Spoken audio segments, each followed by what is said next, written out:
So I'll start with the transition examination statement, which is a bit shorter than the other one. Honorable Minister of Education and Sports, Uganda National Examinations Board presents to you the results of the 2024 Uganda Certificate of Education Transition Examination. The examination was conducted based on the now defunct UCE curriculum for those that had missed the last 2023 examination or those who had wanted to repeat in order to improve their grades. Mama, we're grateful that you allowed that the board conducts this examination. The registration for these exams, the total candidature, Mama, was 10,141 candidates registered from 1,028 centers. Of these, 43.1% were males and 52.9% were females.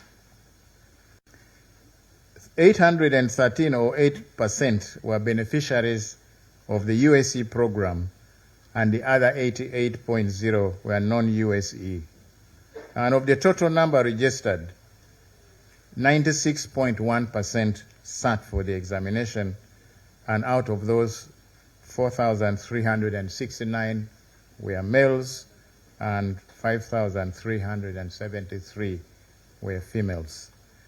399 did not again avail themselves this opportunity that, Mama, you had allowed. Registration for the special needs candidates, under this examination, Mama, we also had some SNE candidates. There were 44, 20 males and 24 females, and they were blind, low vision, deaf, dyslexics, physically handicapped, and then there were 15 others that had other forms of disability. All the 44 except one candidate were present for the examination. Section 3, Mama, the general performance of the candidates under this examination, we show it in Table 1 in terms of divisions, the number of candidates in those different divisions, the cumulative numbers, and also the cumulative percentage. It shows that in Division 1, out of the 9,000 plus who sat, 80 or 0.8% were able to pass in Division 1. 5.2% of 503 candidates passed in Division 2, and the others, as you see. And the percentage of those that did not make it or who got grade 9 is a little high at 16.7%.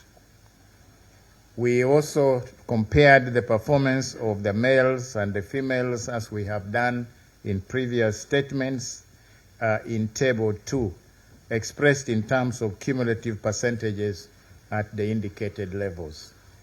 It's a table with a lot of figures, but, Mama, you can be seen at grade 2 or distinction level, we are separating or disaggregating male and female performance, and then we are also listing the subjects. So one can run down the columns and see the percentage of males and females at the different subjects that are passing with at least a distinction, and then credit, and finally at minimum of grade 8.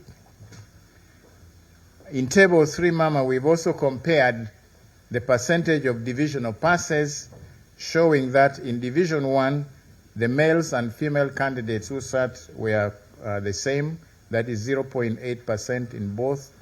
Division 2, the males were a little higher at 5.8 compared to 4.7 for the females.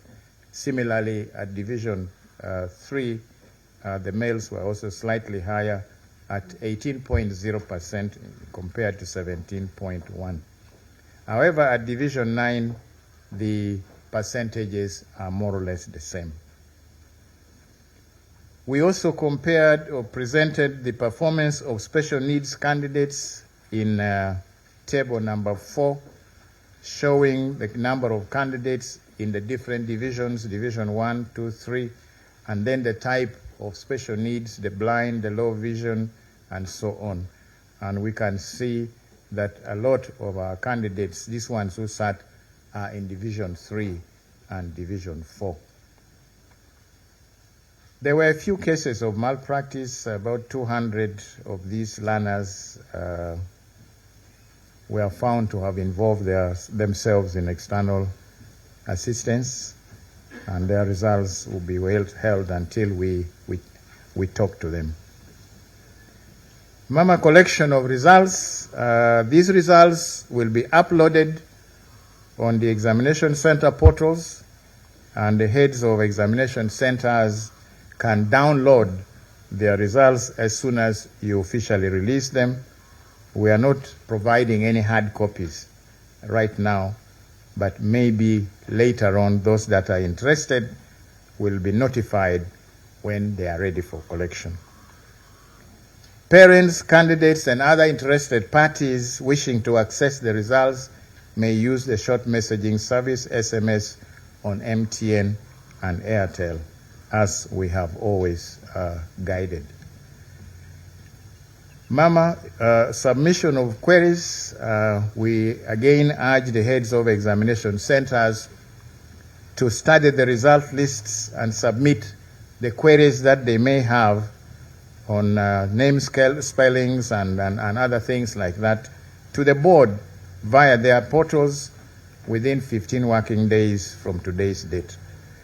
This enables us to work on these queries in good time and be able to prepare the result slips and finally print the certificates. Mama, this is the brief from the first twin appeal, and I thank you for your kind attention to this report. Allow me, Mama, now to turn to the statement on the competency-based curriculum. Honorable Minister of Education and Sports, the Uganda National Examinations Board presents to you the results of the 2024 Uganda Certificate of Education Examination, which was conducted successfully under the theme Embracing Security and Holistic Assessment of Learners in a Dynamic Environment. The theme enjoined all concerned to accept the essence of security at all stages of the examination process. It emphasizes the assessment of the whole person, the cognitive, the affective, and the psychomotor domains. And Mama, this curriculum speaks to this assessment of the whole person. Assessment is taking place in a rapidly changing environment driven by rapid developments in technology. As we do assessment, Mama, we must be alive to these realities. These are the results of the first cohort of candidates under the competency-based curriculum that we are presenting to you. And Mama, we are excited that we have finally come to this point.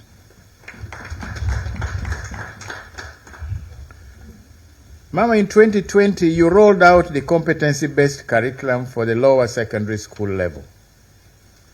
This presented a requirement for assessment reforms that introduced new components of continuous assessment, or CA, and project work on top of the various activities on top of the existing end-of-cycle examination. The board then embarked on various activities in preparation to assess the first cohort of learners following a roadmap that had been developed. The board had to build capacity for its staff, given that the assessment of the curriculum would fundamentally shift from what was then in practice.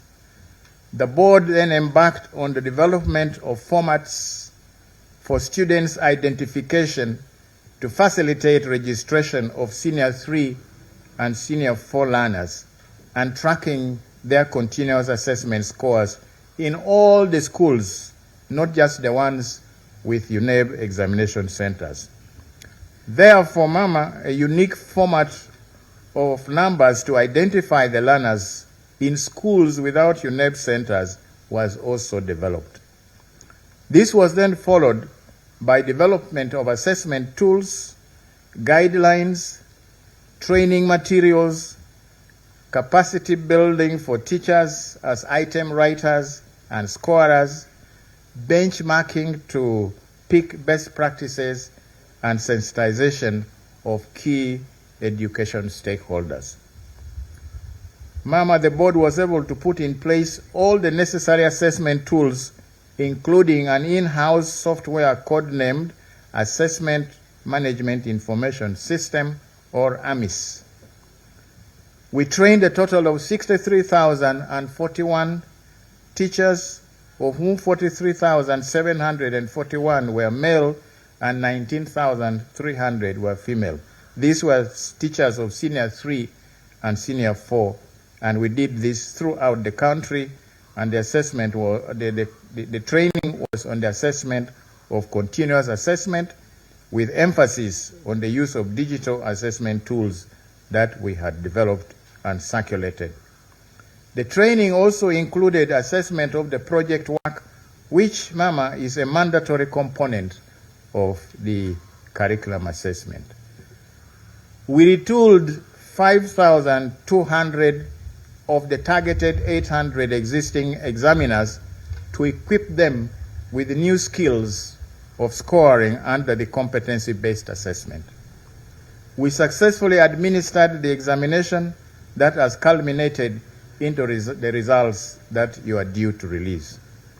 However, Mama, there is urgent need for us to do some mop-up training in some of the areas where training had not been properly concluded, and also to target the teachers of Senior 1 and Senior 2.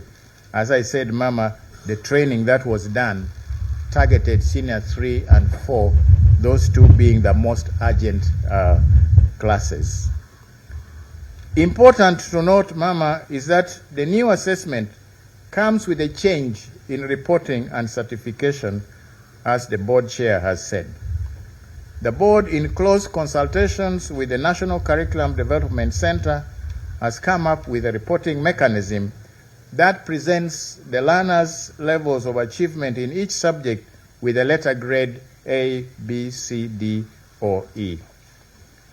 The levels of achievement were arrived at through a systematic and technical processes that combine the learner's score based on continuous assessment done at school and the end of cycle examination score, and the combination is in a proportion of 20% continuous assessment done at school and 80% the end of cycle examination respectively. Additionally, Mama, the project work is assessed at school and the achievement level is presented as a standalone on the certificate. The achievement level on the project reveals the learner's creative competency in dealing with actual contemporary world problems. The meanings of these letter grades are explained a little later in this statement, Mama. Mama, during the implementation, we encountered some challenges, such as the lack of efficient ICT infrastructure in many schools, which was a major constraint in the ability of these schools to make timely submissions of the continuous assessment scores to UNEB. The volume of data that UNEB must receive and store is also now requiring larger capacity servers at UNEB. There is the challenge of shortage of school laboratory facilities.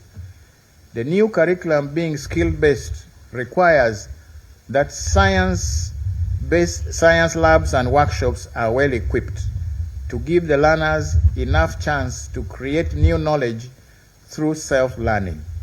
Unfortunately, many rural and private schools lack these and some are also short of science teachers. Mama, along the way, we also discovered that some schools appeared to be resisting the change to the new curriculum. They were stuck in teaching the old curriculum in the hope that government would retract the new curriculum given the challenges that were evident at the start of the new curriculum implementation. They were surprised when the board released sample examination papers. These challenges could have impacted on the candidates' achievements, especially in the sciences. Despite these challenges, the new competency-based curriculum assessment, Mama, has been successful. Mama, during the marking, the board also suffered pressure from scorers' strikes for increased pay, as I had occasion to brief you about earlier. Your guidance on the course of action was well taken, and management is taking appropriate action. Nonetheless, the other non-striking groups in their end of scoring reports have overwhelmingly recommended that UNEB should train more scorers due to the more complex nature of the scoring of this examination, and also should consider raising their fees across the subjects. I believe these issues will be addressed with the availability of extra financial resources, which we have requested for.